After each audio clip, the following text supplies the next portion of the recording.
There's a cultural earthquake rumbling beneath the glittering surface of pop music in 2025. On one side stands Taylor Swift, the global titan who has spent over a decade redefining fame, music, and fan connection. On the other is Billie Eilish, the Gen Z anti-pop phenom who turned whispery vocals and dark aesthetics into chart dominance. Now, in the year 2025, their worlds collide, not through rivalry, but through sheer magnitude. One is riding the second wave of her record-breaking Eras tour, the other dropping a genre-bending new album that's rewriting rules. This isn't just a tale of two superstars, it's a battle for cultural relevance, artistic supremacy, and generational influence. The question on everyone's lips: who owns 2025?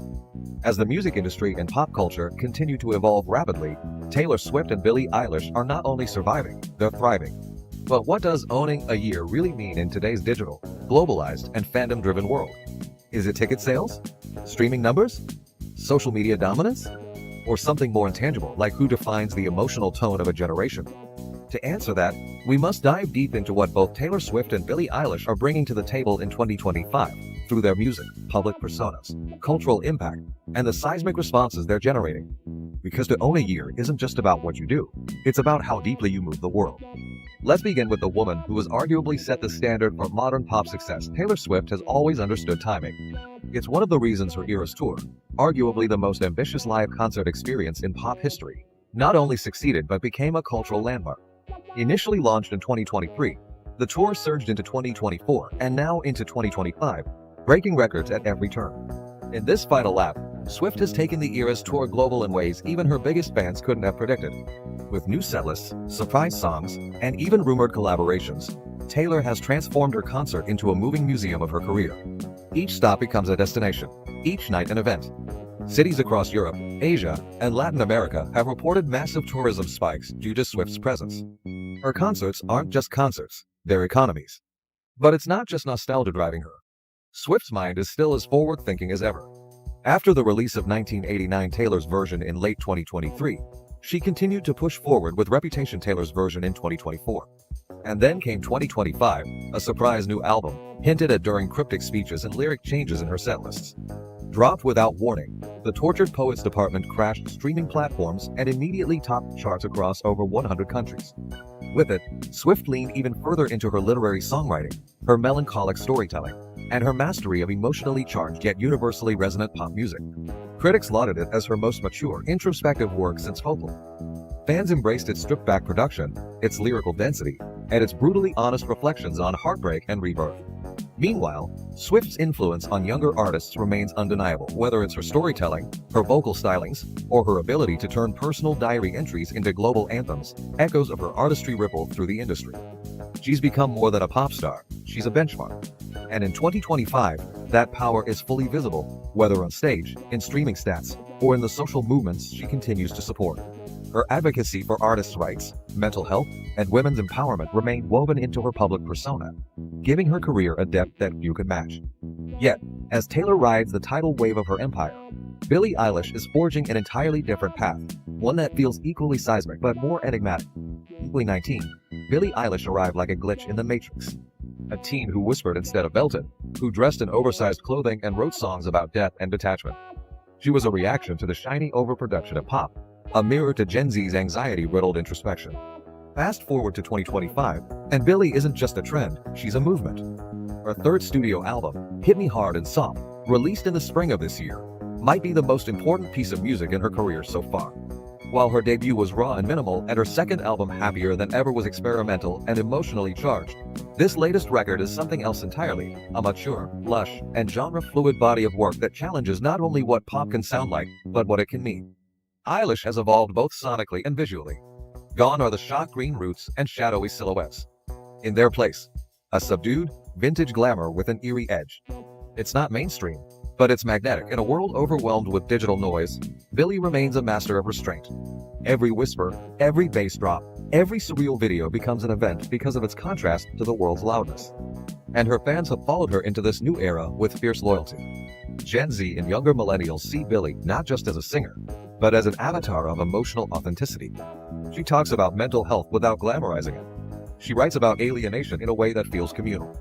She's also increasingly comfortable in her role as a generational voice, one that doesn't seek to dominate the conversation with morality, but instead invites introspection. Billie's 2025 tour, while smaller in scale than Swift's, is intentionally intimate. She's choosing resonance over reach. Performing in uniquely designed, immersive venues with stripped-back arrangements, Eyelash is crafting an emotional experience, not just a show. Critics have described it as church for the emotionally weary, a space where the boundaries between performer and audience dissolve. So now, the contrast becomes stark. Taylor Swift, the master of spectacle and structured storytelling, versus Billie Eilish, the conjurer of atmosphere and intimate vulnerability. Two women, two approaches, and both at the top of their game. Numbers still matter. Swift's Eras Tour is predicted to gross over $2 billion by the time it wraps up, making it the highest-grossing tour of all time. Her album re-recordings continue to dominate Billboard's top 10, often appearing multiple times in the same week.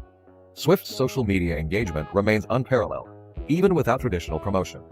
She's effectively created a pop universe in which she is the sun. Billie, meanwhile, has taken a different approach to commercial success. She doesn't flood the market with singles. She rarely posts. She avoids overexposure. Yet her new album shattered Spotify's opening day records for a female artist in 2025. Her visuals trend without needing to be explained, and her collaborations, ranging from film scores to experimental producers, show a daring edge that feels like the future. Billie isn't aiming to beat Taylor at her own game, she's building a new one. And here lies the truth. 2025 is not a year owned by just one woman.